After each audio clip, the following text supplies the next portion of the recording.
Om Swastiastu anak-anak semuanya. Nah, ketemu lagi pada pengembangan diri MIPA kali ini bersama Pak Guru Today ya. Wah, sudah kerasa ya. Kalau kemarin kita sudah belajar tentang matematika, sekarang pada bagian kedua setelah PTS kita belajar tentang IPA. Nah, apa saja sih yang nanti akan kita pelajari pada pengembangan diri MIPA? Khususnya untuk pembelajaran IPA. Nah, berikut Pak Guru akan jelaskan dulu apa-apa saja yang nanti akan kita pelajari. Nah, pada kegiatan pengembangan diri MIPA, khususnya pada materi bidang studi IPA ya, Pak Guru nanti akan isi dengan praktikum-praktikum. Nah, praktikum-praktikum sederhana yang dapat kalian lakukan di rumah. Nah, apa saja itu ya? Nah, contoh praktikumnya itu yang akan kita bahas itu yang pertama adalah ciri-ciri makhluk hidup. Nah, kemudian yang kedua simbiosis. Kemudian yang nomor 3 itu pertumbuhan dan perkembangan makhluk hidup.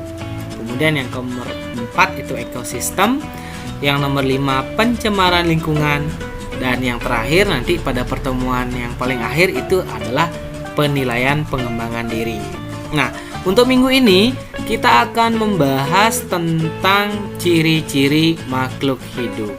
Nah, apa saja ya ciri-ciri makhluk hidup? Yuk simak videonya Pak Guru berikut ini.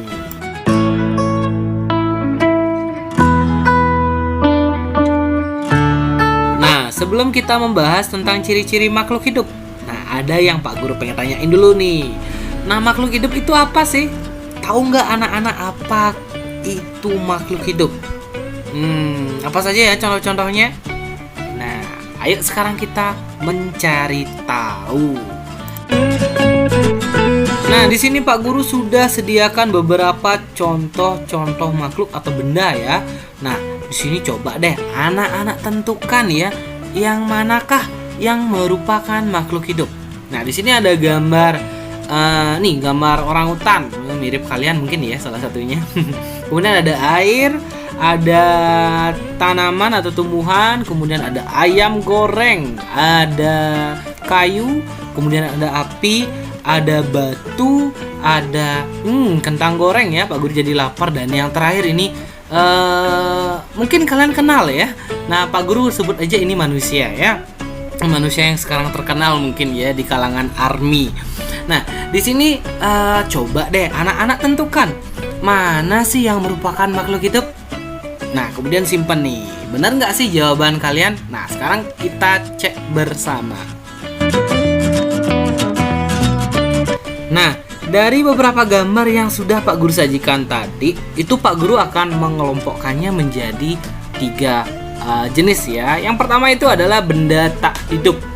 Nah, yang termasuk ke dalam benda tak hidup sendiri itu adalah pertama itu adalah air.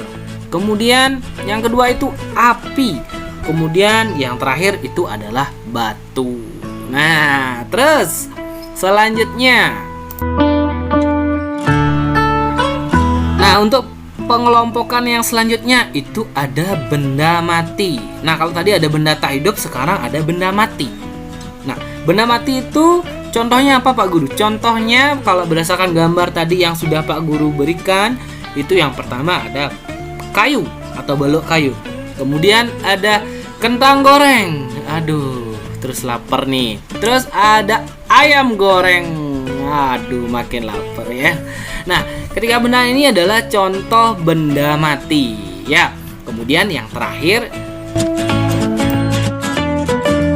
Nah, yang terakhir itu ada yang namanya makhluk hidup atau benda hidup. Nah, contohnya apa Pak Guru? Nah, contohnya itu adalah tanaman atau tumbuhan. Kemudian ada orangutan atau jenis hewan. Kemudian ada siapa ya ini ya? Mungkin kalian kenal ya. Nah, ada yang terakhir itu adalah manusia. Nah, ketiga contoh gambar ini merupakan contoh makhluk hidup. Nah, tadi Pak Guru sudah jelasin ada pengelompokan benda tak hidup, kemudian ada benda mati, dan yang terakhir ini adalah makhluk hidup atau benda hidup. Nah, apa sih bedanya Pak Guru? Nah, kalau misalkan bedanya, Yuk, sekarang dengarkan penjelasan Pak Guru lagi. Simak videonya.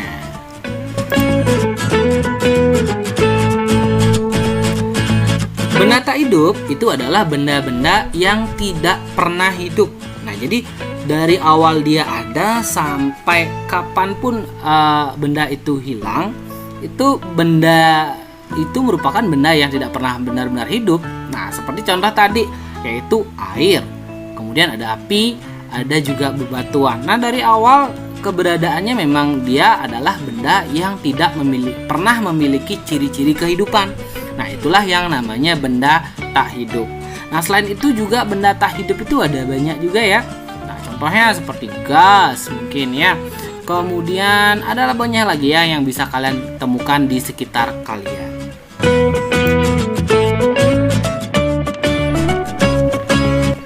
Nah, kemudian selanjutnya ada benda mati. Benda mati adalah benda-benda yang pernah hidup namun mengalami kematian karena alasan tertentu. Nah, seperti yang sudah Pak Guru sajikan contohnya tadi, itu ada balok kayu, kemudian ada kentang goreng, ada ayam goreng. Nah, ketiga bendanya ini pada mulanya itu adalah benda hidup. Nah, benar enggak? Kalau misalkan kayu, dulunya dia pohon. Pohon merupakan tanaman atau tumbuhan yang merupakan makhluk hidup. Terus ada kentang goreng. Kentang goreng mulanya itu adalah kentang. Kentang itu tanaman atau tumbuhan yang dulunya hidup, tapi mati ya, karena digoreng manusia pengen dimakan. Nah, terakhir juga ayam goreng juga seperti itu. Dulunya dia merupakan makhluk hidup, yaitu ayam, karena kebutuhan manusia menggorengnya untuk dimakan. Jadi benda mati itu adalah benda-benda yang dulunya pernah hidup namun mengalami kematian karena alasan tertentu. Nah, dan yang terakhir ini ya, ada yang namanya makhluk hidup atau benda hidup. Nah, makhluk hidup adalah makhluk yang memiliki ciri-ciri kehidupan untuk berevolusi untuk mengalami perkembangan bentuk hidup. Nah, seperti contoh tadi ada tumbuhan, hewan, dan manusia. Nah, ketiga contohnya ini memiliki ciri-ciri yaitu mengalami perkembangan dan pertumbuhan ya.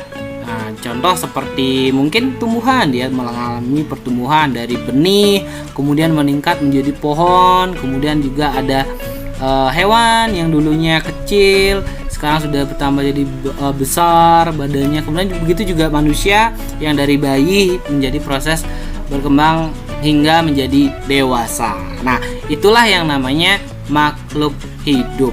Nah, sekarang timbul nih pertanyaan, apa ya kira-kira ciri-ciri makhluk hidup? Nah, ada yang tahu enggak ciri-ciri makhluk hidup? Waduh, semuanya kebingungan pasti nih ya. Apa saja ya ciri-ciri makhluk hidup? Nah, untuk mengetahui hal tersebut, Pak Guru akan ngajak anak-anak untuk melakukan kegiatan praktikum. Kegiatan praktikumnya seperti apa, Pak Guru? Nah, kegiatan praktikumnya itu adalah seperti ini. Nah, cobalah anak-anak temukan 5 makhluk hidup di sekitar tempat tinggalmu. Kemudian amatilah ciri-ciri makhluk tersebut dan tuliskan pada tabel pengamatan. Kemudian tuliskan kesimpulan tentang ciri-ciri makhluk hidup berdasarkan pengamatan yang kalian lakukan. Dan jangan lupa untuk menjawab pertanyaan yang diberikan. Waduh, sepertinya sulit nih Pak Guru. Enggak, santai saja. Terus bagaimana cara membuat tabelnya Pak Guru? Nah, berikut Pak Guru akan jelaskan contohnya.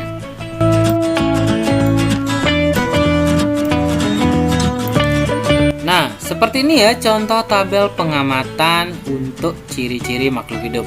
Nah, anak-anak bisa membuatnya pada buku catatan MIPA-nya, atau mungkin yang sudah memiliki printer di rumah, nanti boleh di print ya. Contoh tabel ciri-ciri tabel pengamatan ciri-ciri makhluk hidup ini. Nah, yang pertama yang pengen Pak Guru jelaskan ini adalah mengenai petunjuk pengisiannya, supaya nanti anak-anak lebih mudah mengisinya. Nah, jadi dalam mengisi tabelnya ini, yang pertama anak-anak silakan tuliskan nama makhluk hidup yang anak-anak temui di rumah pada kolom nama makhluk hidup. Nah, di sini ya di kolom nama makhluk hidup.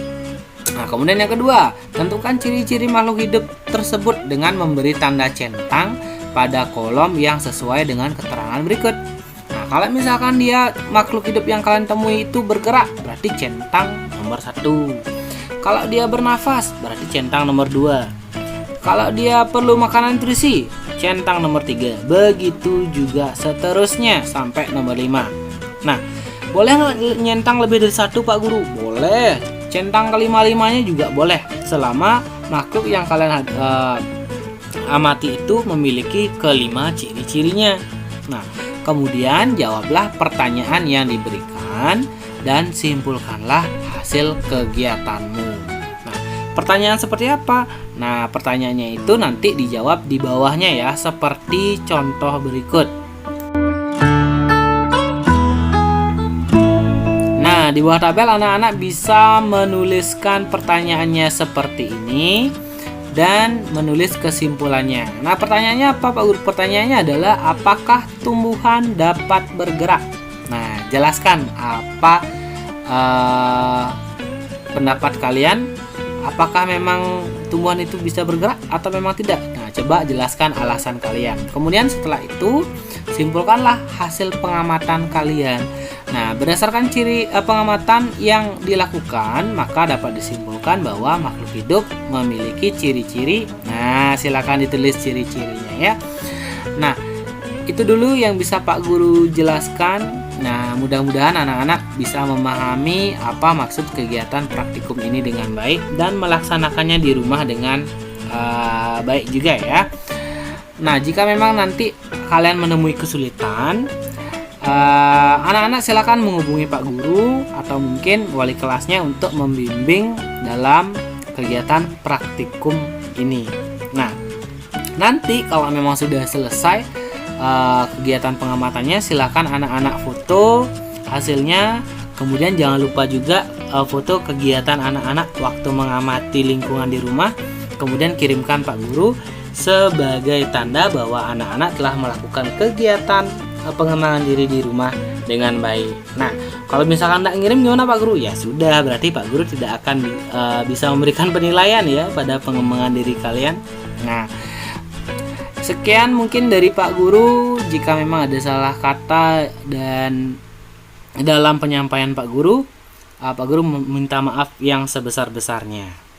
Terima kasih sudah mengikuti pengembangan diri MIPA pada minggu ini. Mudah-mudahan anak-anak tetap selalu bisa menjaga kesehatan di rumah sehingga dapat melaksanakan pembelajaran dengan baik di rumah. Pak Guru tutup pertemuan hari ini dengan Parama Santi. Om Santi Santi Santi Om.